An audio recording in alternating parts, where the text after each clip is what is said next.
Bonjour à tous. Bonjour. Alors, il est 10 heures. On vous remercie. On a vraiment beaucoup de plaisir à vous accueillir aujourd'hui pour ce webinaire Région académique du réseau des Greta, en partenariat avec Madame Bataille, qui intervient aujourd'hui pour présenter les métiers de la fonction publique territoriale. Alors aujourd'hui, c'est un format un petit peu particulier. Les habitués du webinaire sont habitués à ce qu'on vient de présenter des filières, métiers, des emplois, des formations. Et aujourd'hui, on veut proposer un webinaire un peu plus approfondi sur les possibilités d'emploi pour vos stagiaires. Alors, je sais que dans l'audience, on a des stagiaires des Greta qui sont en formation, des stagiaires du JDEF, de SJT, d'Astrolabe, voilà, d'autres organismes. Donc, on vous souhaite la bienvenue et on espère que ce webinaire sur vous donnera, en tout cas, vous élargira vos perspectives d'insertion professionnelle. Pour nos collègues prescripteurs, partenaires prescripteurs, mission locale, école de la deuxième chance, entre autres, on est ravis de vous accueillir pour vous montrer aussi comment on peut sécuriser des parcours de vos jeunes qui souhaiteraient construire un parcours vers la fonction publique territoriale en passant par des formations des Greta. Quelques petits points techniques. Voilà, donc on vous proposera, on vous propose donc Madame Bataille va vous proposer une présentation des façons de rentrer dans la fonction publique territoriale, des métiers, des très nombreuses offres d'emploi qui existent à ce jour. Et on diffusera également post après le webinaire, de toute façon, pour nos partenaires prescripteurs, le tableau habituel de l'offre des parcours qui vont prochainement ouvrir, qui vous sera de toute façon diffusé. Je vous informe aussi que ce webinaire est enregistré afin qu'il puisse bénéficier à d'autres prescripteurs et à nos stagiaires ultérieurement. Quelques points un peu techniques. Donc, vous pouvez consulter l'offre de la région Île-de-France en matière de formation conventionnée en flashant le code. On vous redonnera ces liens dans la discussion. Et pendant le webinaire, donc on vous invite à mettre la diapositive en plein écran. Il y aura une petite croix en haut à droite de l'écran pour que vous puissiez afficher la présentation en plein écran pour que ce soit plus lisible. N'hésitez pas à poser des questions dans le chat. Et on préverra des temps de questions-réponses à l'issue de chaque partie. Il y aura également des quiz, rapides quiz pendant le webinaire à la fin de chaque partie. Et on vous invite évidemment, en tout cas les stagiaires des Greta, à prendre quelques notes pour pouvoir les réutiliser ultérieurement. En fin de webinaire, on vous donnera les contacts pour prendre attache avec notre partenaire d'aujourd'hui, Madame Bataille, et ainsi que le tableau des formations. Voilà, ça c'était la partie technique et je vais passer à la présentation. Donc je vais laisser Madame Bataille se présenter. Un petit point technique encore, Gabriel. Bonjour à tous. On vous invite vraiment tous à couper le son de vos caméras et même désactiver la caméra de façon à fluidifier forcément le flux. Donc, merci beaucoup à tous. Si vous avez vraiment des questions à poser, s'il y a justement sur une diapositive que va présenter Madame Bataille, si vous avez vraiment une question à poser, vous la mettez dans le chat et j'interviendrai pour poser la question auprès de Madame Bataille, qui se fera un plaisir d'y répondre. Sinon, on pourra bien évidemment, à la fin de cette présentation, il y aura un temps de questions, donc pour qu'on puisse échanger. Voilà. Merci Gabriel. Merci à vous et bonjour à tous. Je vais compléter en vous indiquant que le support sera téléchargeable via l'application, si je ne dis pas de bêtises, Gabriel. Donc voilà, vous pourrez récupérer le support que je vous présente actuellement et d'autres éléments dont je vous parlerai pendant ce webinaire. Donc, je suis Sophie Bataille, chef du service promotion de l'emploi territorial au CIG de la Petite Couronne et je vais tout de suite en venir au fait. Le CIG Petite Couronne n'est pas une institution qui parle facilement à ses interlocuteurs. Donc, qui est le CIG Petite Couronne? Pour faire simple, le CIG Petite Couronne, il a été créé par la loi de 84. C'est un centre interdépartemental puisque nous regroupons 3 départements, donc les Hauts-de-Seine, la Seine-Saint-Denis et le Val-de-Marne. Nous accompagnons les collectivités territoriales, les employeurs territoriaux dans la gestion de leurs ressources humaines, dans la fonction publique territoriale, bien entendu. Aujourd'hui, on regroupe à peu près 150 000 agents, donc environ 100 000 fonctionnaires et 50 000 agents qui viennent se compléter à nos effectifs. Donc, pour faire simple, on est un centre d'expertise en ressources humaines pour les employeurs territoriaux. Donc, on organise plus spécifiquement les concours, voilà des choses que vous avez peut-être déjà entendues. On accompagne tous les lauréats de concours, bien entendu. On propose des services RH pour les employeurs publics, dont à un moment, si vous travaillez dans la fonction publique territoriale, vous pourrez bénéficier indirectement, voilà, à travers la santé au travail, la mobilité, les accompagnements qui sont proposés. Donc voilà pour vous donner l'identité du CIG Petite Couronne. Les CIG, donc il en existe 2 en France. Il y en a un pour la Grande Couronne qui va regrouper le 95, 78 et 91. Et après, nous sommes sur des centres de gestion qui sont départementaux, donc un centre de gestion par département. Aujourd'hui, moi spécifiquement, je vais vous parler de la Petite Couronne, donc qui est mon territoire. Alors, j'ai un petit souci technique, je ne peux pas balayer le support, mais ça va venir. Voilà. Donc, on va vous parler. Donc, je vais vous parler pendant ce moment que nous allons passer ensemble des fonctions publiques, refaire un petit peu l'éventail, voilà, de la fonction publique sur le territoire national. Qui sont les employeurs territoriaux, afin que vous puissiez les identifier, et les métiers qui accompagnent les employeurs territoriaux. Donc, comment vous pourriez potentiellement intégrer la fonction publique territoriale, les métiers qui recrutent le plus à travers des enquêtes et des observatoires que nous faisons régulièrement, et enfin seront à votre disposition quelques ressources qui pourront vous aider dans votre recherche le cas échéant. Nous allons donc vous proposer une première question. Quel est le secteur dans lequel vous recherchez un emploi, ou le secteur qui est le plus significatif pour vous aujourd'hui dans ce webinaire, voilà, sur lequel vous êtes le plus intéressé? Donc, est-ce que ce serait le secteur administratif, technique, culturel, sportif, sanitaire et social, médico-social, animation, sécurité, ou alors un autre domaine, voilà, que vous pouvez tout à fait identifier? Vous pouvez répondre, je pense, dans la discussion publique. Voilà, donc n'hésitez pas à faire part de vos réponses. Donc voilà, vous avez un sondage qui s'affiche, c'est formidable.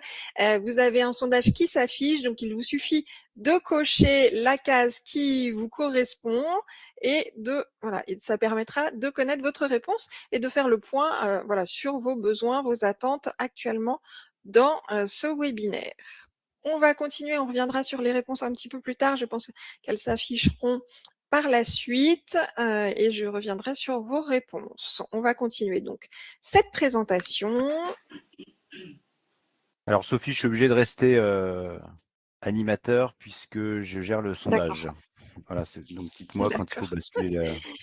Eh bien, on va tout de suite passer à la diapositive suivante, et je vais rentrer dans le cœur du sujet des 3 fonctions publiques. Donc, c'est voilà un petit rappel que je vais vous faire potentiellement. Alors, les fonctions publiques en France, il y en a 3 que vous connaissez sûrement, certainement, puisque nous avons tous à un moment bénéficié des services de la fonction publique sur le territoire. Donc, il y en a 3. Donc, il y a la fonction publique d'État. Aujourd'hui, ça compte à peu près 2,6 millions d'agents sur le territoire. C'est quoi la fonction publique d'État? Vous la connaissez de fait à travers peut-être les professeurs dans les collèges, les lycées, les écoles. C'est les ministères, donc les préfectures, les rectorats, les universités, mais aussi toutes les directions départementales et régionales qui sont sur le territoire à travers les services de l'État sur la France et ses territoires affiliés. On a en deuxième position la fonction publique territoriale qui regroupe, elle, 2 millions d'agents, donc c'est à peu près 34% des effectifs. Donc, et je vais venir, puisque c'est le cœur de notre sujet aujourd'hui, c'est les départements, les régions, les communes, les établissements publics. Vous avez toujours un peu plus de mal en général à identifier cette fonction publique qui est peut-être un peu moins connue et qui pour le coup porte très bien son nom, travaille sur le territoire au quotidien. Donc c'est celle souvent que vous connaissez en tant qu'usager mais que vous identifiez moins en tant qu'employeur et c'est pour ça qu'on vous propose ce webinaire. Ensuite, on a la fonction publique hospitalière donc qui regroupe aujourd'hui 1,2 million d'agents là que vous connaissez un peu plus facilement à travers les établissements publics de santé, publics sociaux et médico-sociaux. Voilà, les hôpitaux, par exemple, qui vous parlent plus rapidement quand on parle de fonction publique hospitalière. On va maintenant vous proposer un autre questionnaire, un autre quiz qui est Alors, voilà, qui Sophie, va s'afficher. je vous coupe juste, on va publier les résultats du sondage. Tout le monde n'a Parfait. pas encore répondu, mais on avait de toute façon les dominantes. C'est le sanitaire et social et l'administratif qui arrivent en tête dans les différentes filières. Voilà. Très bien, merci Alors, beaucoup. Et bien du coup, dans ma présentation des métiers, je vous parlerai donc un peu plus spécifiquement peut-être de ces deux filières et j'assisterai un peu sur mes exemples à travers ces deux filières. Donc un nouveau quiz qui vous est posé qui va s'afficher sur votre écran et auquel vous pourrez répondre. Donc parmi ces missions, lesquelles peuvent être assurées par un conseil départemental, organiser les lignes de bus scolaires, collecter les déchets ménagers, construire des collèges. À votre avis, un conseil départemental, quelles sont ces missions parmi les 3 missions proposées? Donc le quiz va s'afficher sur votre écran. Il vous suffira de cocher là ou les réponses qui vous paraissent justes. L'idée, c'est de faire un point sur vos connaissances et vraiment de développer voilà votre connaissance de la territoriale et de vous permettre de l'identifier dans votre quotidien et de vous dire finalement ces services auxquels je fais appel peut-être un peu tous les jours font partie de la territoriale, font partie des employeurs potentiels. Donc le quiz ne devrait pas tarder à s'afficher sur votre écran. Donc voilà, vous pouvez déjà voilà. réfléchir à votre réponse. Ça y est, il est arrivé. Donc n'hésitez pas à cocher là ou les bonnes réponses qui vous paraissent justes. Et puis ça vous permettra, du coup, ça nous permettra de revenir après dessus et de faire le point sur les missions des conseils départementaux. On va continuer et je vais rentrer donc dans le vif du sujet en vous parlant des employeurs territoriaux et des métiers. Donc qui sont ces employeurs Voilà, je vous le dis, vous les connaissez dans votre quotidien d'usager, mais souvent vous n'avez pas identifié. Donc les employeurs territoriaux, qui sont-ils? On va commencer par les départements, les conseils départementaux. Pour faire simple, les départements, le cœur vraiment de leurs compétences, c'est l'action sociale. On va être sur l'aide sociale à l'enfance, les personnes âgées, les personnes handicapées, la PMI. Souvent, voilà, que vous avez peut-être fait appel à un moment dans votre parcours usager. Donc la PMI, elle est gérée par le conseil départemental.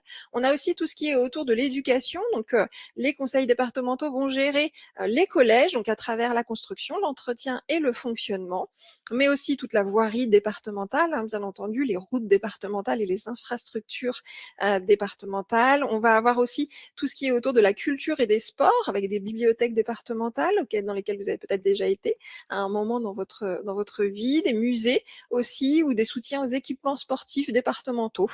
Et à travers l'environnement, donc il y a aussi un soutien des conseils départementaux à travers la gestion de l'eau, l'assainissement, qui peuvent parfois être partagés avec des EPCI, mais je vais y venir. Voilà, et une protection des espaces naturels sensibles pour les conseils départementaux. Les établissements publics. Alors vous avez toujours un peu plus de mal à les identifier. C'est un peu plus spécifique, mais je vais vous citer quelques noms et peut-être que ça fera écho en vous. Donc par exemple la métropole du Grand Paris ou les syndicats des eaux qui gèrent le fait que vous ayez aujourd'hui de l'eau potable dans votre robinet. Il y a des communautés de communes, d'agglomérations. Je peux vous parler de GPSEA, GPSO ou alors Pleine Commune, Est Ensemble. Voilà, des mots comme ça d'intercommunalité qui peuvent vous parler. Donc eux, le cœur de leur action, c'est le développement économique à travers les zones d'activité, l'emploi local, le tourisme, l'urbanisme et l'habitat bien entendu à travers le PLUI, le logement social et les politiques d'urbanisation et d'habitat, l'environnement à travers la collecte et le traitement des déchets au quotidien dans les villes, la gestion de l'eau, l'assainissement, j'en ai parlé, mais ils ont aussi leur charge pour les établissements publics, la transition transition écologique, hein, qui est vraiment aujourd'hui un des sujets dans la territoriale. Les transports urbains qui vont être gérés aussi potentiellement sur des lignes de bus ou des services de mobilité selon les tailles, hein, par des établissements publics, et les grands équipements, donc là qui peuvent être des piscines, des médiathèques, des équipements culturels qui peuvent être en gestion par des établissements publics et non pas par une ville. Voilà, ça permet des fois à plusieurs villes de se regrouper pour avoir une médiathèque en commun ou une piscine qui est un équipement assez conséquent. Voilà pour les établissements publics. J'espère que c'est un petit peu plus visible pour vous et que ça vous parle un petit peu plus en termes d'employeurs potentiels. Je n'ai pas fini, si on peut revenir sur la diapositive juste d'avant. Je vais maintenant passer aux communes. Merci Gabriel, je vais passer aux communes. Donc ça, par contre, vous l'avez très souvent identifié, mais pas forcément en tant qu'employeur, encore une fois. Donc la commune, c'est bien entendu l'état civil, hein, voilà, les élections qui ont eu lieu récemment, mais aussi tous les documents nationaux, voilà, les CNI, les passeports, tous ces documents qu'on peut avoir, dont on peut avoir besoin en tant qu'usager.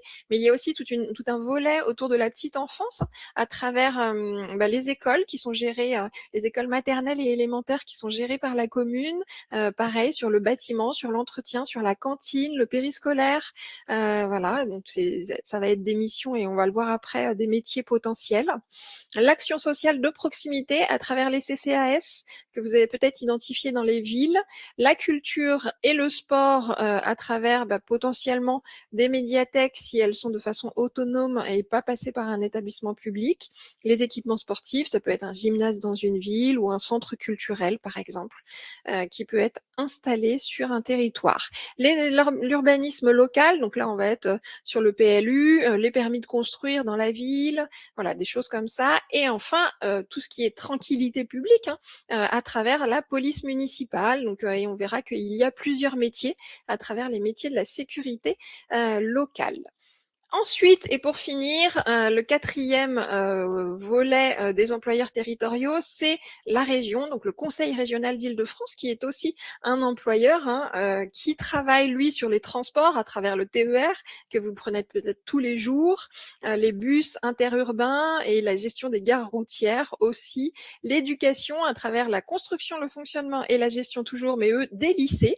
On va être aussi sur tout ce qui est formation, orientation, hein, puisque vous le savez, on en a parlé au tout début à travers des possibilités avec la région, donc qui travaille vraiment sur l'apprentissage, l'orientation et le développement des formations et des orientations. Le développement économique sur les territoires à travers l'aide aux entreprises, l'innovation, l'attractivité des régions, donc par exemple pour la région Île-de-France, avec toutes les actions qui peuvent être menées en ce sens. L'aménagement et l'environnement, donc là on va être vraiment sur des schémas d'aménagement régionaux, de la transition écologique, climat, énergie, portés par le Conseil régional. Voilà pour l'identification des 4 employeurs territoriaux principaux. Et on va venir un peu plus dans le détail maintenant à travers la Petite Couronne. Donc, qui sont-ils en Petite Couronne? Donc, sur les Hauts-de-Seine, je vous ai mis des chiffres. Alors, je ne vais pas vous lire tous les chiffres, c'est pas le but, ils s'affichent sur votre écran. L'idée, c'était de vous montrer que la Petite Couronne est un territoire très riche en opportunités avec des employeurs très différents. On a en Petite Couronne des petites mairies, des grandes villes, des conseils départementaux bien entendu, mais aussi des établissements publics, hein, comme je vous l'ai dit juste avant.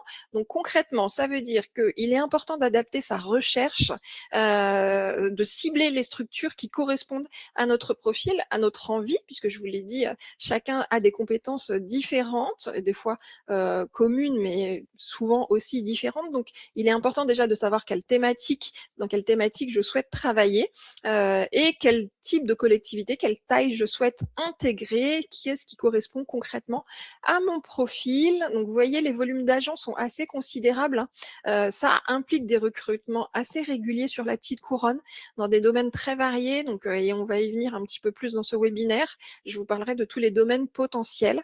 Voilà, mais attention parce que les besoins d'une collectivité à l'autre peuvent vraiment varier sur la Petite Couronne, donc il faut vraiment faire de recherche en fonction.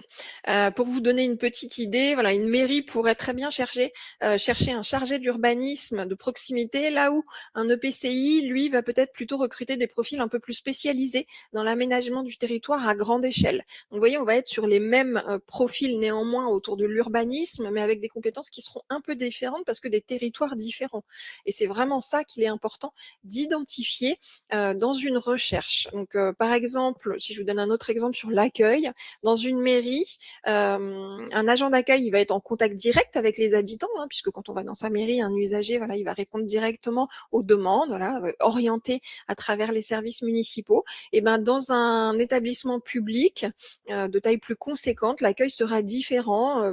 Par exemple, Pleine Commune ou la métropole du Grand Paris. Et bien, du coup, il pourra plus s'agir d'informer sur des services partagés ou alors sur les rôles, voilà, spécialisés ou les services internes à la collectivité. Donc, on va être vraiment, selon les employeurs, sur des profils et des missions qui seront potentiellement différentes sur des métiers identiques. Je vais maintenant vous donner les chiffres des offres qui ont été diffusées en 2025 en petite couronne. C'est le dernier observatoire qu'on a fait sur l'année 2025. Donc, comme vous pouvez le voir, on a eu 22 526 offres à travers les communes, 4 671 à travers les conseils départementaux, 2226 à travers les établissements publics. 1913 à travers le conseil régional. Pour les communes, on a eu une hausse de 8% en 2025. Donc, vous voyez, il y a une offre très conséquente. Il y a de réels besoins, donc pour vous, de réelles opportunités de pourvoir un poste dans la fonction publique territoriale. Il y a de très grands besoins. Les chiffres en sont la preuve. N'hésitez pas, si vous avez des questions, à les poser dans le chat et j'y répondrai avec grand plaisir. On va revenir peut-être, avant de lancer le quiz suivant, sur les réponses du quiz précédent, Gabriel, peut-être, je ne sais pas si vous avez pu les voir, j'ai vu qu'elles sont affichées à un moment assez rapidement. Voilà, donc est-ce qu'on peut potentiellement... Je ne peux plus les réafficher parce que là, je prépare le sondage d'après. Donc, elles sont dans la discussion publique. On a le résultat. Elles sont dans la discussion. Alors peut-être que je peux y avoir accès et sinon tout le monde y a accès. Donc tout à fait, j'y ai accès. Donc en effet, je vous demandais parmi les missions lesquelles pouvaient être assurées par un conseil départemental. Donc il y avait, j'agrandis ma fenêtre, pardon, un petit problème technique. Organiser les lignes de transport. Donc non, ce n'est pas le conseil départemental qui va le faire, mais plutôt la région. Voilà. Et après sur la collecte des déchets et construire les collèges, oui, tout à fait. Il s'agit de missions de conseils départementaux. Donc, vous voyez, il est important aussi d'identifier un petit peu les missions dans son quotidien pour voir voilà, sur quoi j'aimerais potentiellement travailler et qui est responsable de cette action. Donc, le prochain quiz qui ne devrait pas tarder à s'afficher sur votre écran, voilà, très rapide. Combien de métiers dans la fonction publique territoriale y a-t-il selon vous? 90 métiers à ce jour, nous avons pu référencer à travers tous les employeurs territoriaux. 160, 250, où il y en a trop, on n'a jamais réussi à les compter. Donc, je vous laisse répondre à ce nouveau sondage et je vous donnerai la réponse dans quelques instants. Hop, alors, je pense que ça va s'afficher petit à petit, ou peut-être dans la discussion encore une fois, les réponses sur le nombre de métiers. Tout à fait, ça s'affiche petit à petit, donc on y reviendra un petit peu plus tard sur les réponses et puis on verra si vous aviez vu juste sur cette réponse. Je vais rentrer dans le cœur de ces métiers maintenant et vous expliquer un petit peu comment ça fonctionne cette organisation, puisqu'on a parlé des employeurs territoriaux. Donc vous avez compris que chacun avait potentiellement ses compétences et donc il y a des métiers qui sont organisés. Donc je pense que tout le monde a à peu près répondu au sondage juste avant. Donc plus de suspense. Il y a aujourd'hui, on a pu référencer 250 métiers différents dans la fonction publique publiques territoriales qui sont référencées en 6 champs d'action publique locale et 27 spécialités. Donc c'est assez complexe cette organisation et j'ai essayé de faire quelque chose de simple, de vulgariser un petit peu ces informations pour que ce soit plus clair pour vous et que voilà, ce soit plus facile de faire votre recherche et de cibler quelque chose qui pourrait vous intéresser, de trouver un métier qui pourrait vous correspondre. Donc les 6 champs d'action publique locales, vous les avez juste devant vous, donc comme vous pouvez le voir. Et j'ai essayé de vous donner voilà une petite idée de ce que ça ferait un petit peu selon votre envie de travailler dans ce champ d'action publique. Donc organisation et gestion des ressources. On va clairement être sur des métiers tertiaires. Donc là, on sera sur du pilotage, des affaires juridiques, de la gestion de ressources humaines, finances, communication. Par exemple, des postes d'agents administratifs, agents de ressources humaines ou gestionnaires comptables, financiers. Vous voyez, des métiers vraiment domaine tertiaire, donc dans les bureaux, si c'est ce qui vous intéresse. Donc, n'hésitez pas à aller dans ce volet. Ensuite, sur les métiers social et santé publique, là vraiment, hein, on va vers les autres. Donc, si c'est ce qui vous intéresse, vous allez travailler peut-être à travers l'autonomie, l'enfance, la famille, la santé publique. On va être potentiellement sur des métiers d'aide-soignant, accompagnement éducatif et social, technicien aussi de l'action sociale, travailleurs sociaux, enfin voilà, des métiers où on va être vraiment porté vers l'autre, vers les autres, vers l'humain. Ensuite, on a le volet citoyenneté, éducation, culture et sport. Je vois qu'il manque le mot citoyenneté. Donc là, c'est si vous aimez bouger, transmettre, on va être sur ces types de métiers. Donc là, on va être sur des choses très, ça porte bien son nom, hein, la culture, les médiathèques, les directions sportives dans les villes, l'éducation à travers peut-être le périscolaire, des métiers dans l'animation, la jeunesse, ou encore aussi la restauration collective, par exemple pour les cantines, voilà, dans les collèges, dans les lycées ou dans les écoles. Ensuite, ce qui vous intéresse, c'est la ville de demain, eh bien là, il faudra aller vers l'aménagement et le développement durable des territoires. Donc là, on va parler mobilité, transport, développement économique, emploi, urbanisme, action foncière. Vous voyez, des métiers où vraiment on est sur les territoires. Donc ça pourrait être technicien de l'environnement qui va peut-être intervenir sur la gestion des déchets ou la gestion de l'eau, la qualité de l'air. Vous voyez, c'est vraiment la ville de demain, le territoire de demain. Si vous êtes, vous, à tout l'inverse de l'organisation et la gestion des ressources, vous voulez être sur le terrain, travailler sur le territoire, et bien là, il faudra aller sur les services techniques et environnementaux. Donc, on va être sur la voirie et l'infrastructure, bâtiments, logistique, énergie aussi, la gestion des déchets. Donc, ça peut être, par exemple, agent d'entretien des espaces verts, donc jardinier dans les villes. On en cherche énormément dans les collectivités puisqu'il y a beaucoup de départs en retraite et c'est un métier par exemple qui a perdu sa vocation. Donc si les métiers dans les espaces verts vous intéressent, n'hésitez pas à aller voir toutes les offres. Ça peut être ouvrier d'entretien des bâtiments, ce que je vous le disais. Par exemple, on entretient les collèges, les lycées, les écoles. L'été, c'est peut-être le moment de repeindre, de réparer, de faire en sorte que les élèves à la rentrée aient de superbes établissements. Donc, on va être sur l'entretien des bâtiments dans une ville, par exemple. Donc, vous voyez des métiers vraiment où on est dans l'action. Et enfin, le dernier volet à travers la sécurité. Donc, on a tous les métiers sapeurs-pompiers professionnels, mais au-delà, les métiers de la sécurité, où là, on va être sur agent de surveillance de la voie publique, ASVP communément appelé, opérateur de vidéosurveillance. Donc, c'est la personne qui va surveiller les écrans toute la journée pour voir que tout se passe bien dans les rues et puis potentiellement aussi venir secourir des personnes qui seraient en difficulté. Gardien brigadier de police municipale qui là nécessite un concours et qui permet de gérer avec les usagers la sécurité dans les villes. Voilà pour les champs d'action publique locaux. J'espère que c'est un peu plus clair pour vous et que du coup ça fait un peu plus de sens parce que c'est vrai que l'organisation est parfois un peu spécifique, mais ça vous a permis peut-être d'éclairer des possibilités. On va maintenant rentrer dans quelque chose d'un peu plus conséquent qui s'appelle le statut. Mais il est important pour vous, il était important pour vous de comprendre ce statut et que je vous l'explique parce qu'à travers une recherche de postes dans cette fonction publique territoriale, c'est des questions qui vont se poser à un moment quand vous allez lire une annonce. Donc, il est important que vous compreniez au minima les bases. Donc, on a 8 filières. Donc, quand vous allez, par exemple, lire une annonce, une offre d'emploi, on va voir la filière qui s'affiche. Donc, la filière, il est important de l'identifier. Bon, elles portent bien leur nom, hein, et je vous l'ai expliqué à travers les champs d'action publique locaux. Enfin voilà. Donc filière administrative, technique, culturelle, sportive, médico-sociale, animation, sécurité, incendie, secours. Donc selon ce qui vous intéresse, vous allez choisir votre filière.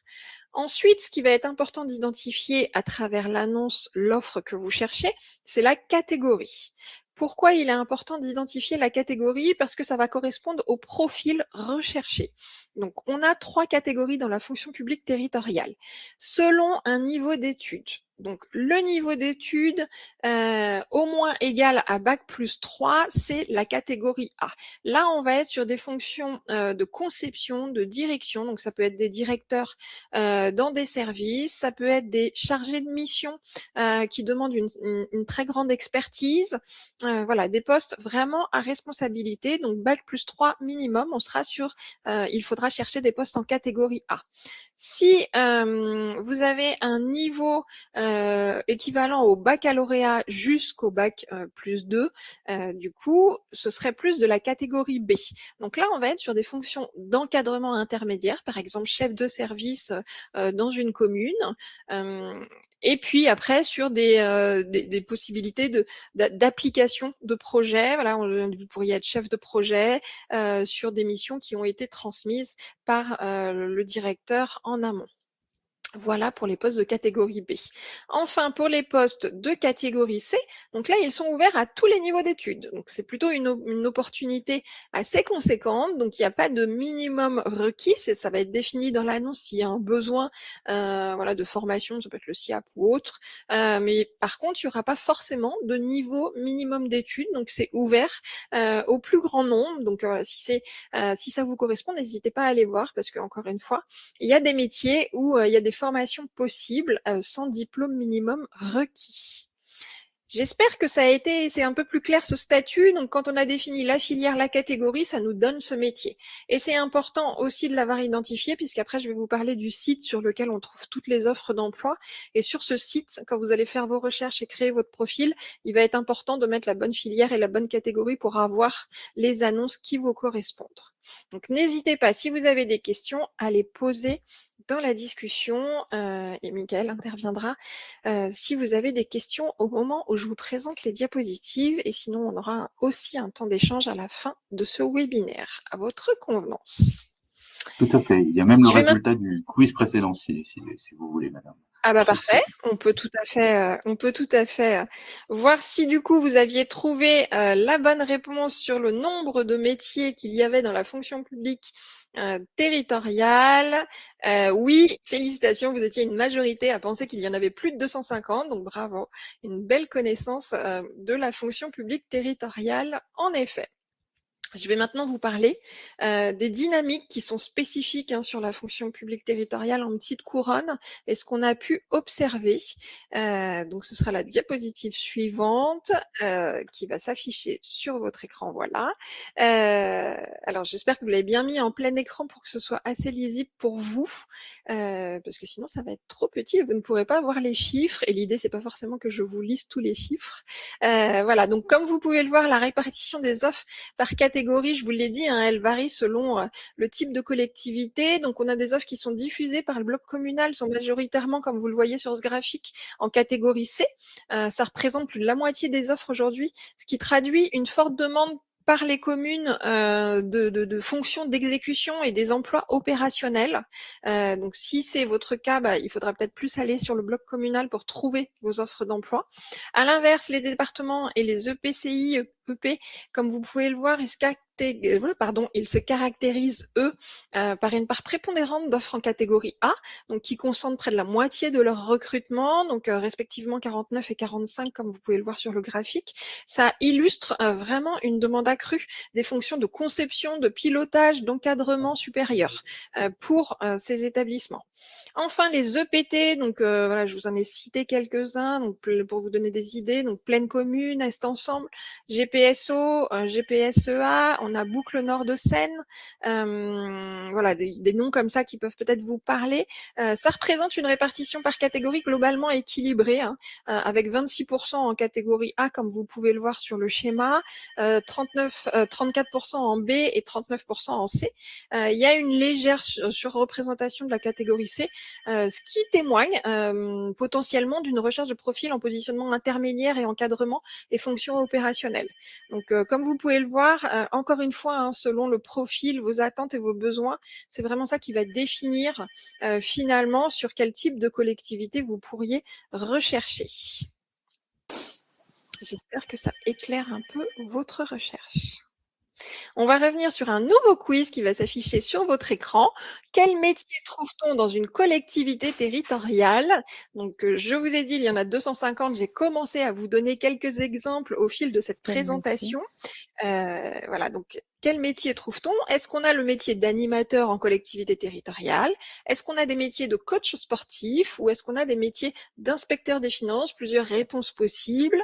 Voilà, dites-moi. Et puis l'idée, c'est d'échanger avec vous et puis peut-être de casser certaines idées reçues que vous pourriez avoir. Et puis, je vous dis, je ne pourrais pas sur ce webinaire vous parler des 250, mais c'est une façon aussi de vous amener à vous questionner et de comprendre un petit peu le fonctionnement de ces collectivités territoriales qui travaillent sur les territoires. Donc normalement, ça va s'afficher, voilà, encore une fois, soit dans la discussion et j'y reviendrai après. On va continuer la présentation et je viendrai sur vos réponses à ce questionnaire juste après. Donc, pour faire simple, je vous dis, je ne peux pas vous parler des 250 métiers, mais j'ai essayé de simplifier un petit peu tout ça à travers un tableau pour vraiment que ce soit plus clair dans votre recherche. Donc, d'un côté, sur une colonne, je vous ai mis les catégories dont je vous ai parlé, hein, en fonction du niveau de votre parcours académique. Donc, catégorie C, et métier d'exécution, B, intermédiaire, et A, direction. Donc, et après, selon la filière dans laquelle vous recherchez, on va du coup trouver des métiers. Donc, par exemple, je suis en catégorie C, j'ai un BEP en coiffure et je voudrais me reconvertir dans des métiers administratifs, et bien du coup, vous voyez, je vais être en catégorie C, filière administrative, et là, je vais avoir une liste de métiers. Je vous en ai mis quelques-uns, je ne peux pas tous vous les mettre, bien entendu, hein, mais c'est pour vous donner une idée. Donc, on va être sur des métiers d'agent d'accueil, à l'état civil, par exemple, si vous voulez aider les gens à faire leurs papiers d'identité, les accompagner à travers les naissances, les mariages, des choses comme ça, ou assistant de gestion comptable dans un service finance dans une commune, c'est aussi potentiellement accessible. Bien entendu, il faudra une formation en finance au minima quand même, en comptabilité, mais ça, vous pourrez être accompagné par des formations qui vous sont proposées à travers les Greta, par exemple. Mais voilà, c'est des choses qui seraient, on vous demandera pas un diplôme au minimum, mais on pourrait vous demander une formation professionnelle à travers de la comptabilité ou des ressources humaines. Si par exemple, vous êtes vous en catégorie B au niveau de votre parcours académique et que vous cherchez dans la filière animation, eh ben vous pourriez directement aller sur des postes de directeur d'accueil de loisirs, donc à gérer des centres de loisirs par exemple ou des accueils périscolaires. Donc bien entendu, on vous demandera un BAFA et un BPGEPS, mais encore une fois, c'est des choses sur lesquelles vous pouvez être accompagné pour obtenir ces certifications. Et puis voilà, après, si vous êtes plus sur des métiers en catégorie A, sur la filière technique, et bien là, on pourrait aller sur des métiers autour de l'urbanisme, autour des études, voilà, du PLU, du SCOT, selon les collectivités dans lesquelles vous seriez. Donc, vous voyez, c'est vraiment dans ce sens. C'est j'identifie ma catégorie. Ensuite, selon ma filière, et bien du coup, mon choix va se définir à travers des métiers qui seront identifiés. J'espère que ce tableau répond un petit peu à des questionnements que vous auriez pu avoir. Mais et là, je vais venir ensuite sur voilà justement les possibilités. On peut avoir des profils très différents et très variés et qui peuvent correspondre finalement à une annonce, à une offre. Je vous ai donné ici des exemples. Donc j'ai pris les 3 exemples. Donc on va commencer par la catégorie A sur un poste de chargé de développement des entreprises sur un territoire. Donc ce serait donc un poste en catégorie A, donc au minimum bac+3, je vous le rappelle, sur une filière administrative, et le grade, ce serait attaché territorial. Donc, par exemple, mon persona, Sophie, 34 ans, elle a un master en gestion des territoires et développement local, c'est une ancienne salariée du privé. Elle cherche aujourd'hui à mettre ses compétences en gestion de projets au service des territoires. Elle aurait tout à fait un profil qui pourrait intéresser les recruteurs. Donc, c'est pas parce qu'on vient du privé qu'on ne peut pas postuler. Donc, Sophie peut tout à fait envoyer sa candidature. Karim, 46 ans, a lui de son côté une licence pro en management des organisations.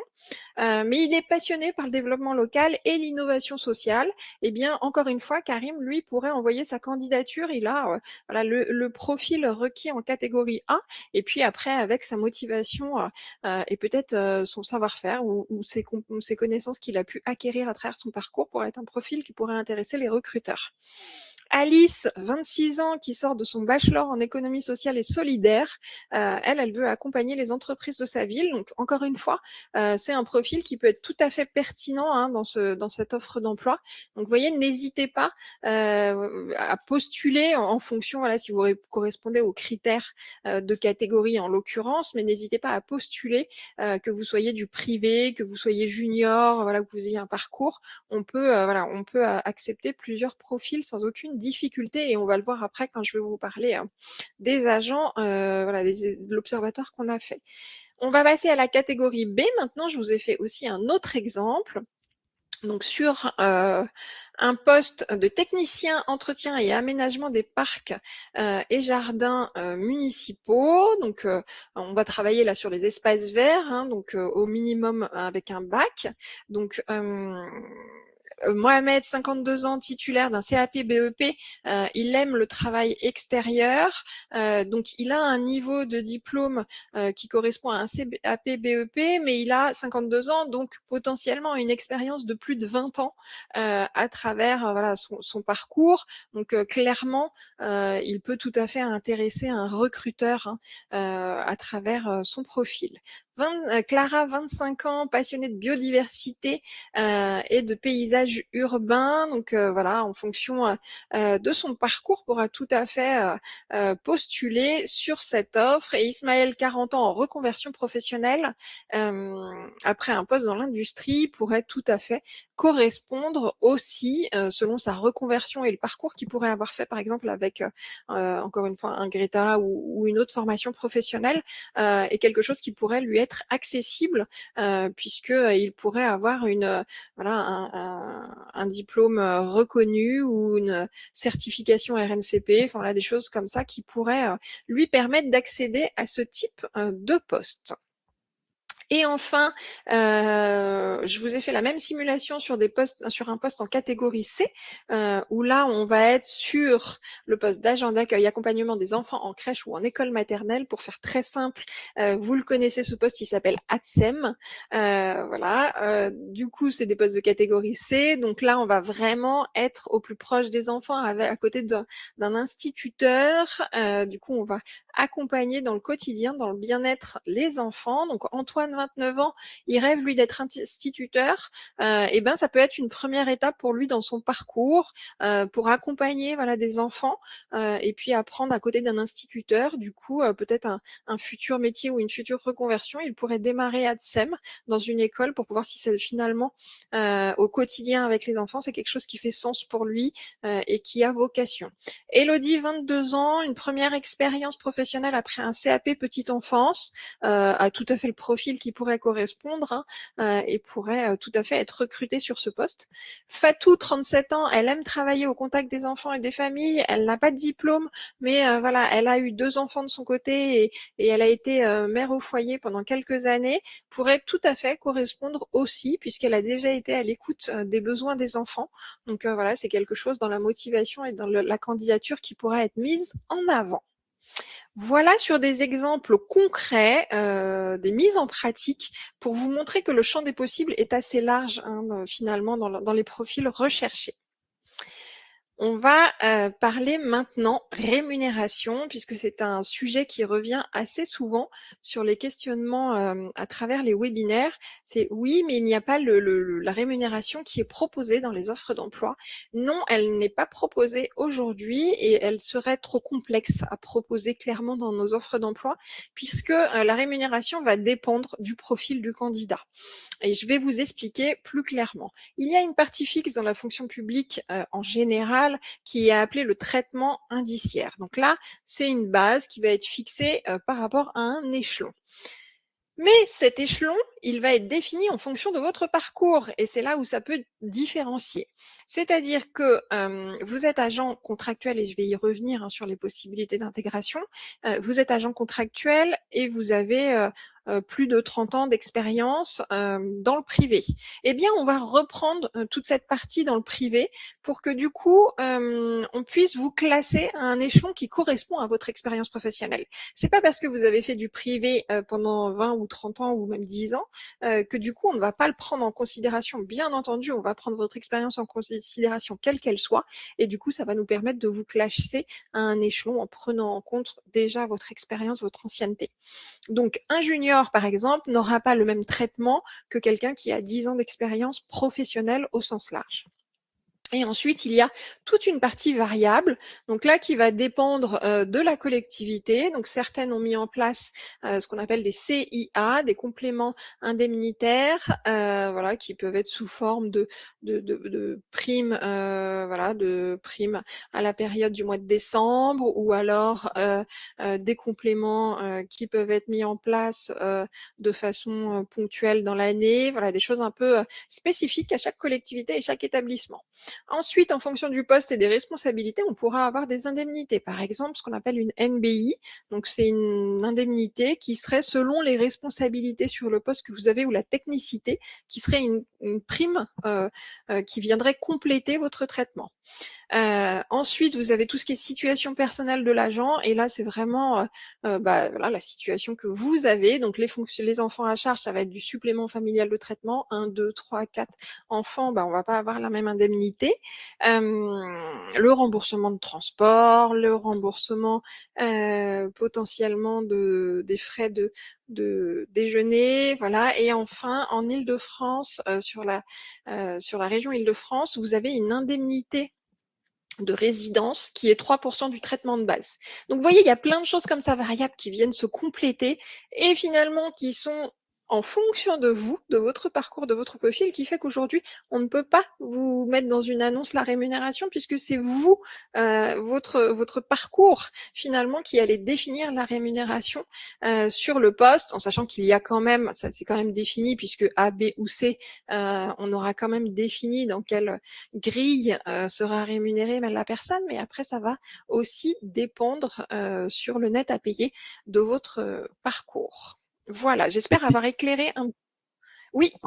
J'ai une question dans le chat. Oui. Une personne, donc c'est de Virginie de Astra de formation, une personne que j'accompagne souhaiterait connaître le niveau de français requis pour accéder au métier de la fonction publique pour un poste de catégorie B.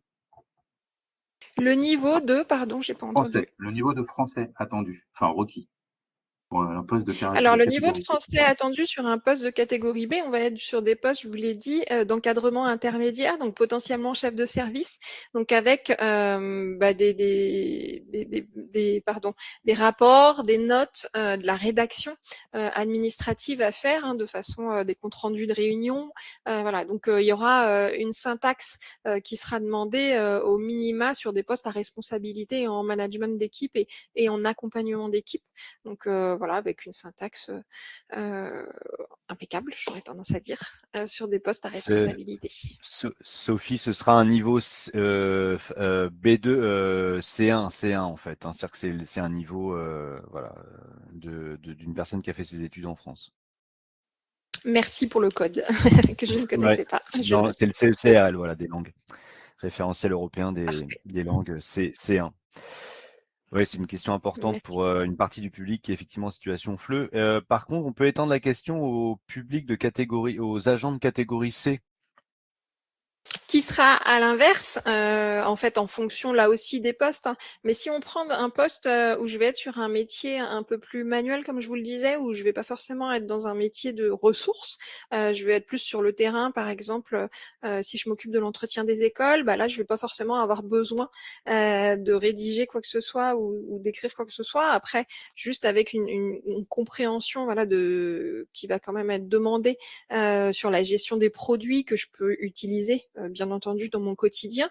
Donc de pouvoir voilà, identifier les étiquettes des produits, mais il y a des formations évidemment hein, en hygiène et sécurité quand on manipule des produits, mais voilà, de pouvoir au minima comprendre voilà, ces étiquettes et pouvoir. Mais sinon, sur des métiers comme ça, il n'y aura pas de besoin de rédiger. Vous ne serez pas en responsabilité de ces écrits administratifs. Peut-être il y a un code, Gabriel ou Michael, mais je ne le connais pas, voilà, qui serait peut-être le code B2, minima de compréhension. je pense B2, ouais. J'en profite pour par rapport à cette petite pause, vous avez un lien dans la discussion publique pour vous inscrire à un formulaire de contact. Donc si vous pouvez voilà, nous laisser vos coordonnées dans le lien webinaire régional formulaire de contact. Merci beaucoup. Ça nous permet de savoir qui était présent et de pouvoir vous envoyer, voilà, Isabelle a renvoyé le lien, vous renvoyer des informations et également vous faire parvenir les documents qui sont présentés aujourd'hui et les liens vers le replay. Voilà pour moi. Merci beaucoup.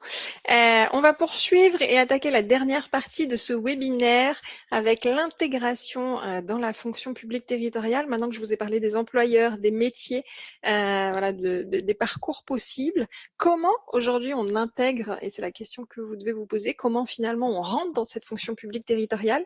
Il y a pas mal d'idées reçues à travers l'intégration. On entend souvent l'idée reçue de toute façon pour intégrer la fonction publique territoriale, il faut un concours. Eh bien, je vais casser cette idée reçue et c'est tout le sens aussi de ce webinaire. Donc, déjà, on va faire je vais vous donner une première visibilité sur les agents de la petite couronne. C'était important aussi sur d'autres idées reçues que vous pouvez avoir des fois à travers l'âge, par exemple, en disant bah j'ai plus de 40 ans, c'est pas possible d'intégrer la fonction publique territoriale, ou alors je suis trop junior, on me prendra pas. Enfin voilà, des choses comme ça qui reviennent. Donc à travers des observatoires qu'on a fait, on a pu identifier que déjà en petite couronne, on avait plus de 75 000 fonctionnaires donc qui ont passé leur concours et qui sont aujourd'hui agents de la fonction publique territoriale, mais on a aussi 26 455 contractuels, donc 25% aujourd'hui des effectifs en petite couronne sont des contractuels. Donc vous voyez, ce n'est pas parce que vous n'avez pas de concours que vous ne pouvez pas travailler dans la fonction publique territoriale, et je vais y venir juste après. Pour les questions d'âge, donc sachez que l'âge moyen en petite couronne est de 46 ans et 6 mois. Donc vous voyez que si vous avez plus de 47 ans, le champ des possibles vous est tout à fait ouvert. On a 13% des agents qui ont plus de 55 ans et on a 25% de nos agents qui ont moins de 30 ans. Donc ne vous limitez pas à cette histoire d'âge, tout est possible. Vous voyez, il n'y a vraiment pas de règles dans cette fonction publique territoriale, donc ce n'est pas un frein du tout. Et pour la répartition par genre, on vous l'a mise néanmoins parce que c'est vrai qu'on nous dit il y a souvent beaucoup plus de femmes dans la territoriale. Oui, en effet, mais parce qu'on a des métiers qui sont un peu plus féminins, qui attirent plus de femmes, comme par exemple auxiliaire de puériculture ou assistant administratif. Mais messieurs, vous êtes les bienvenus. Moi, je connais des hommes assistants administratifs qui sont formidables, donc n'hésitez pas. Hein, on peut aussi casser les genres de ces métiers. Donc n'hésitez pas à postuler le cas échéant. Donc vous voyez, pas de frein sur ces questions d'âge ou de genre dans la fonction publique territoriale. Donc, comment on intègre cette fonction publique territoriale? Vous le voyez, on a un éventail de possibles. Donc, on a le recrutement par concours, bien entendu, qui est la voie principale aujourd'hui dans la fonction publique territoriale. Passer le concours, c'est le fondement même de l'emploi public quand il a été créé. Donc, je vous donnerai plus d'informations sur les concours juste après. Et on a une possibilité pour les personnes porteuses de handicap d'avoir une carrière sans concours. Il n'y a pas de frein si vous avez une RQTH. Vraiment, il y a des titularisations qui sont possibles et même des évolutions voilà, à travers la carrière. Donc, n'hésitez pas aussi pour les personnes en situation de handicap. On peut être fonctionnaire sans concours et je vais y revenir un petit peu plus précisément juste après. Donc, on peut, sans passer de concours, devenir fonctionnaire. C'est quand même ça un champ des possibles qui est extraordinaire, je trouve, de se dire, sur certains métiers, et c'est pour ça que je vais y revenir juste après, je pourrais potentiellement avoir le statut de fonctionnaire dans la territoriale sans passer de concours, avec une intégration possible, avec des possibilités. On a aussi le contrat public, donc comme il existe un petit peu partout aujourd'hui sur le territoire, le CDD de 1 à 3 ans sur des postes permanents. Quand on n'a pas trouvé de fonctionnaire, on peut tout à fait recruter des contractuels, vous l'avez vu, 25% en petite couronne. Donc c'est un champ des possibles aussi qui s'offre à vous. On a des contrats aidés, donc voilà, depuis 2018, ils sont regroupés dans le PEC. Voilà, c'est des choses un peu spécifiques. Si ça vous intéresse, on pourra en parler plus spécifiquement, peut-être si vous me contactez. Voilà, c'est des possibilités d'insertion et d'accompagnement des salariés dans le quotidien pour faciliter la formation qualifiante. Voilà, avec des durées de minimum 20 heures, si je ne dis pas de bêtises.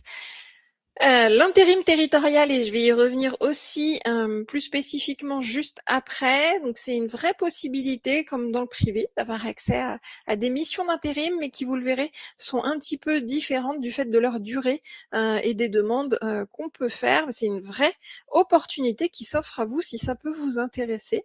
Et enfin, sachez que les agents qui sont sous contrat de droit public, donc CDD 1 an, 3 ans, peuvent bénéficier de CDI après 2 contrats de 3 ans, après 6 ans de CDD, vous pourriez être en CDI dans la fonction publique territoriale. Donc vous voyez, vous pouvez tout à fait avoir une carrière de contractuel dans la fonction publique territoriale, mais en général, quand on y vient et qu'on s'y plaît, très rapidement, on décide de devenir fonctionnaire.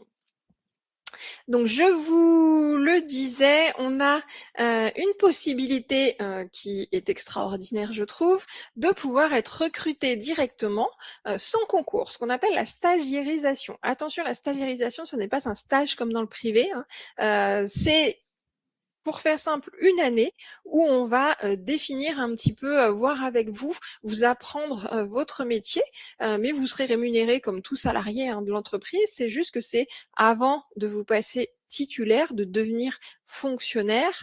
Du coup, pendant 1 an, on va évaluer vos connaissances, vos compétences, on va vous accompagner vers les formations. Donc, c'est ce qu'on appelle l'année de stagiairisation. Donc c'est possible sur les premiers grades de catégorie C, et je vous ai mis la liste en fonction des filières. Donc vous voyez, il y a plusieurs possibilités: filière administrative, technique, animation, culturelle et sociale. Donc c'est une vraie opportunité si vous avez un profil de catégorie C, c'est une vraie opportunité qui peut s'offrir à vous. Voilà pour les recrutements directs sans concours. Donc, n'hésitez pas, si vous avez des questions, j'y répondrai avec grand plaisir. Je vais maintenant vous parler du concours. Donc, les concours de la fonction publique territoriale, il y a 3 possibilités d'accès à ces concours. Donc, je vous rappelle que pour les concours, on va encore une fois, vous allez chercher des concours en fonction des catégories, donc catégorie A, B et C. Il y a 3 entrées possibles dans les concours.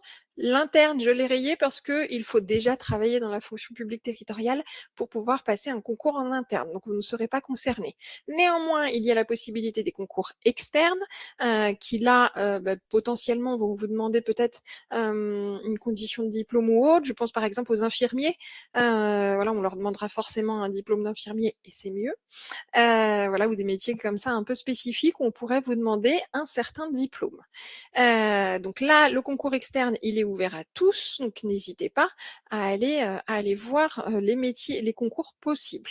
On a un concours qui est un peu moins connu, qui est la troisième voie de concours. Il est accessible si vous avez une expérience dans le domaine privé ou un mandat électif. Donc c'est assez intéressant pour des personnes qui voudraient être en reconversion ou transformer un parcours. Si vous avez quelques années dans le privé, eh bien vous pourriez passer votre concours, votre troisième concours, et cette expérience pourrait vous être bénéfique pour pouvoir vous inscrire. Donc, c'est les possibilités. Si vous recherchez des concours, voilà ce qu'il faudra chercher. Donc, potentiellement, selon votre profil, vous seriez en troisième voie ou en externe quand vous allez aller sur le site pour chercher les concours. Pour passer les concours, plusieurs possibilités. Aide de nationalité française ou ressortissant d'un pays de l'Union européenne. Donc, vous voyez que ça élargit la possibilité de pouvoir passer ces concours, jouir de ces droits civiques, bien entendu, et ne pas avoir subi de condamnation incompatible avec ses fonctions. Remplir les conditions particulières, donc spécifiques à chaque concours. Je vous ai parlé d'infirmière, avoir le diplôme d'infirmière, c'est des conditions spécifiques, par exemple.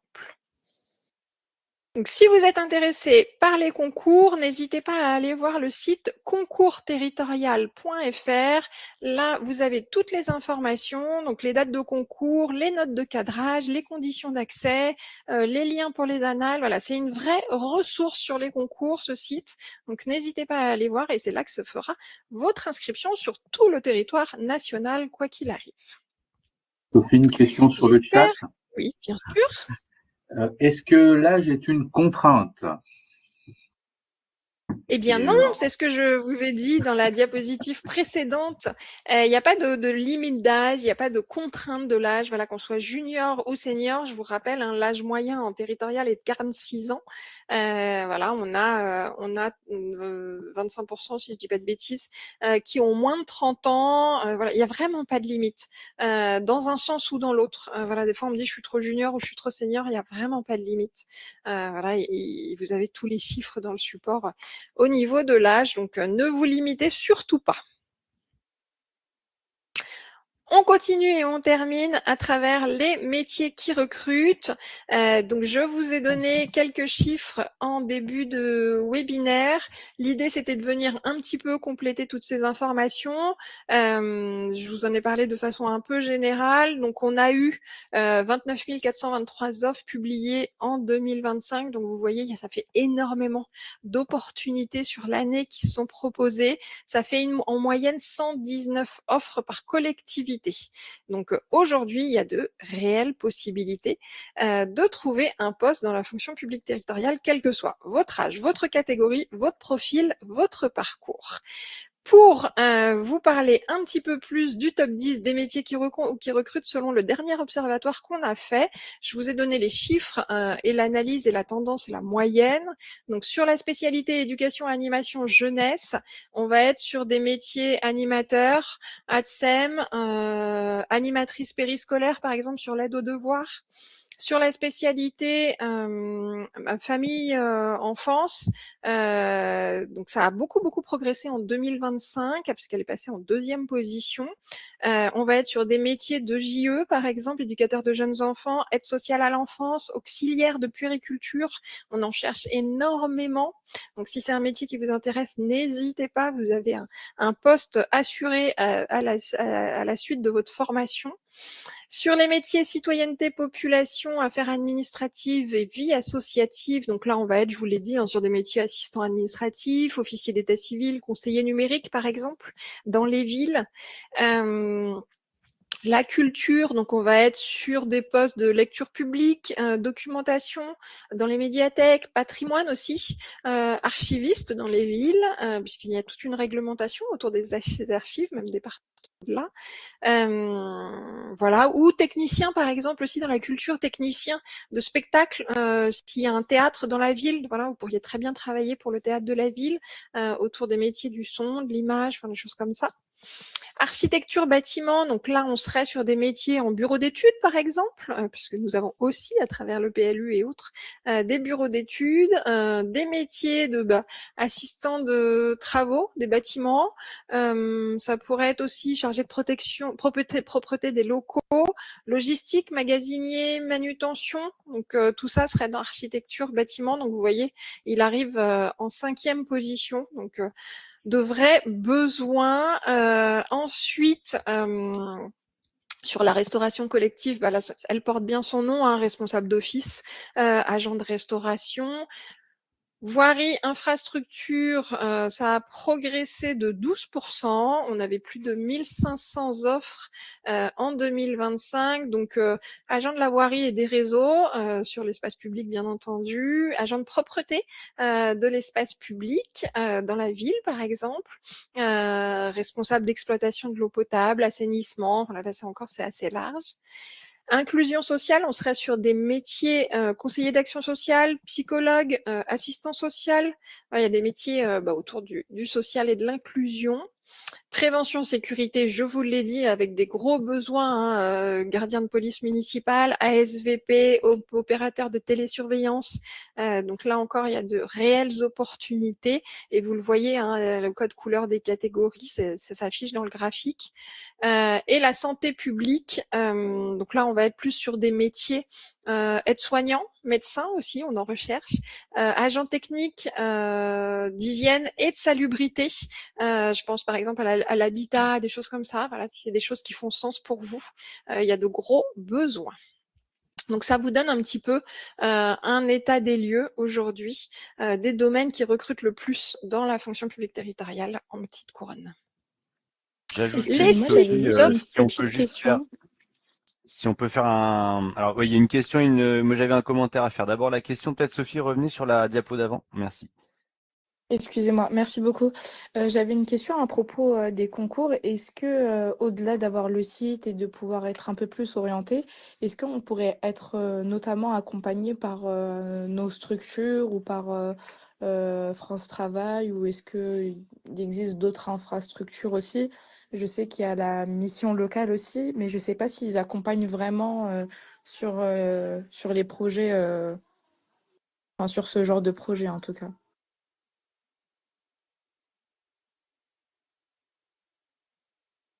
Votre micro, Sophie. Pourquoi il s'est coupé, pardon. À ma connaissance, moi, il n'y a pas de structure qui accompagne réellement à passer un concours, à préparer un concours de façon gratuite. Il y a des organismes payants et là, c'est de votre libre choix. Néanmoins, moi, j'aurais tendance à dire que si la première démarche peut-être à faire, c'est de trouver peut-être un poste en tant que contractuel. Une fois que vous êtes contractuel, vous pouvez être accompagné par la collectivité dans laquelle vous travaillez, puisque vous aurez autour de vous plein de fonctionnaires qui ont déjà passé le concours, donc des collègues qui vont vous aider, peut-être une médiathèque qui aura énormément de ressources, mais si vous voulez passer le concours sans trouver de poste en amont, vous pouvez aussi aller voir les annales des concours, donc il y a des livres hein, dans les médiathèques aussi, vous pouvez les trouver voilà, de façon gratuite en prêt.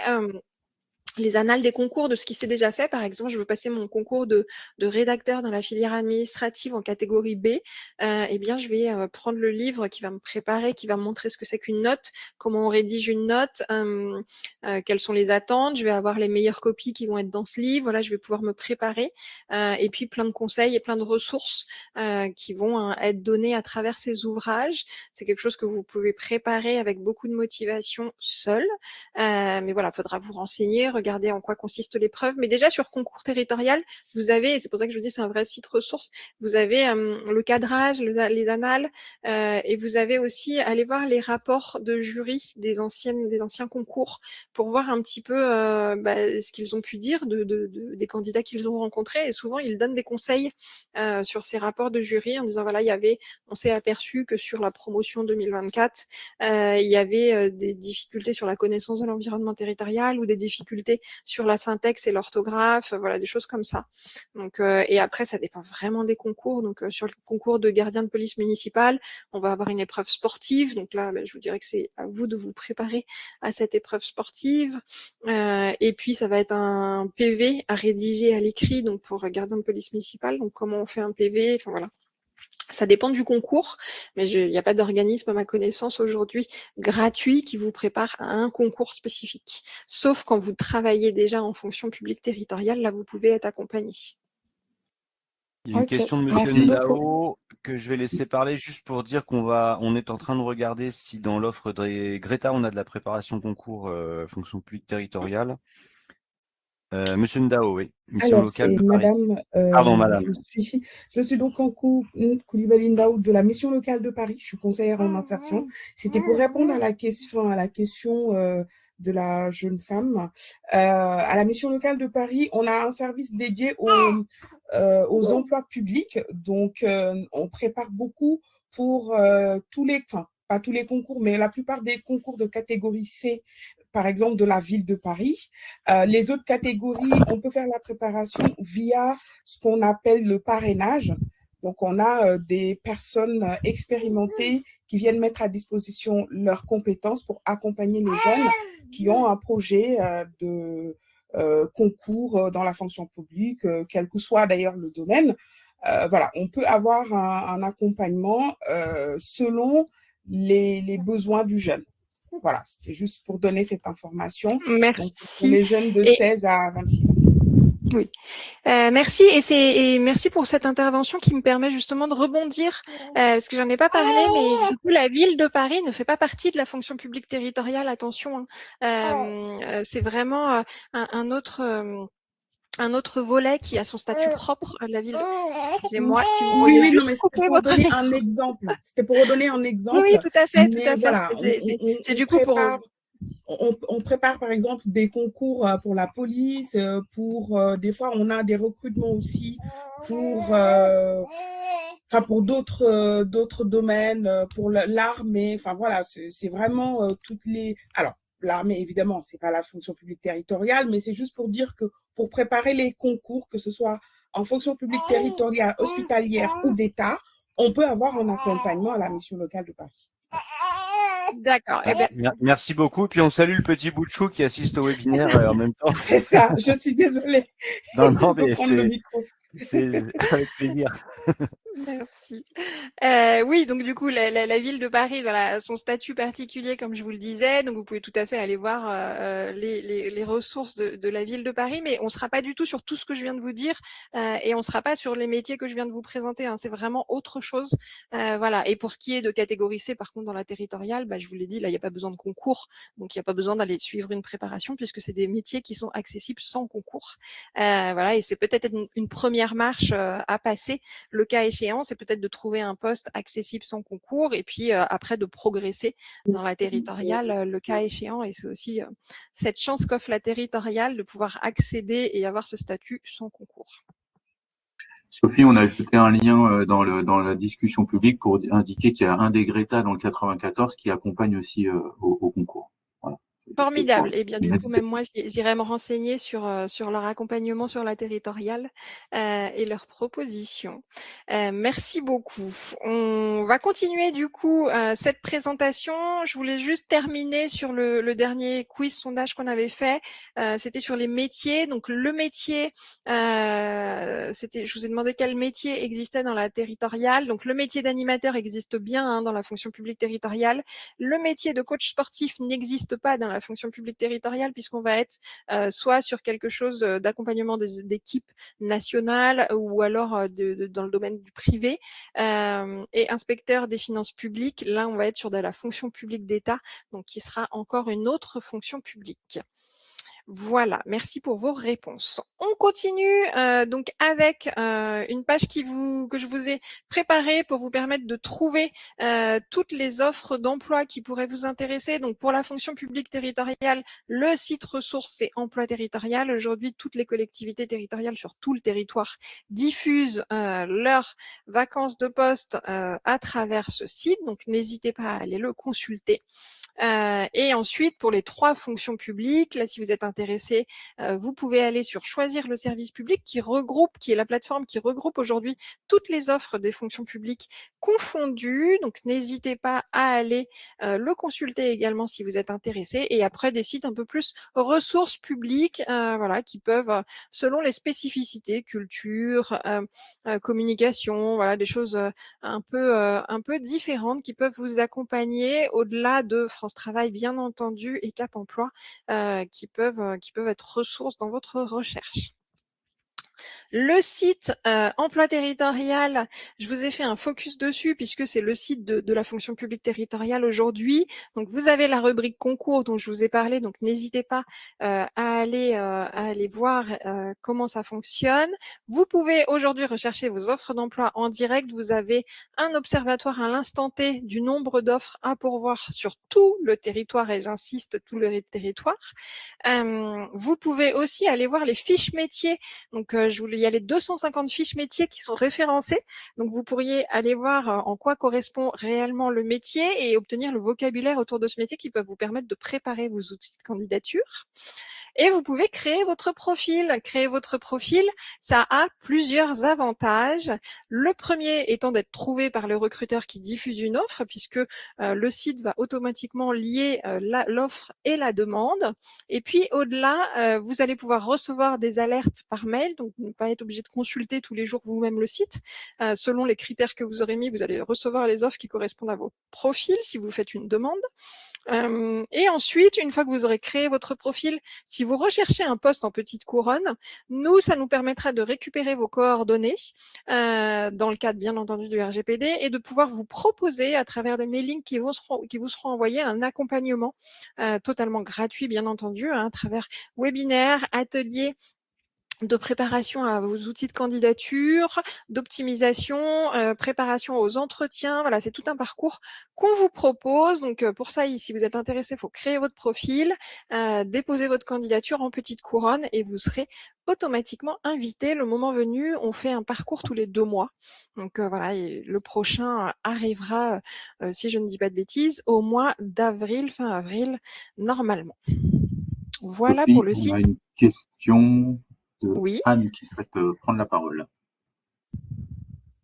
Bonjour Anne.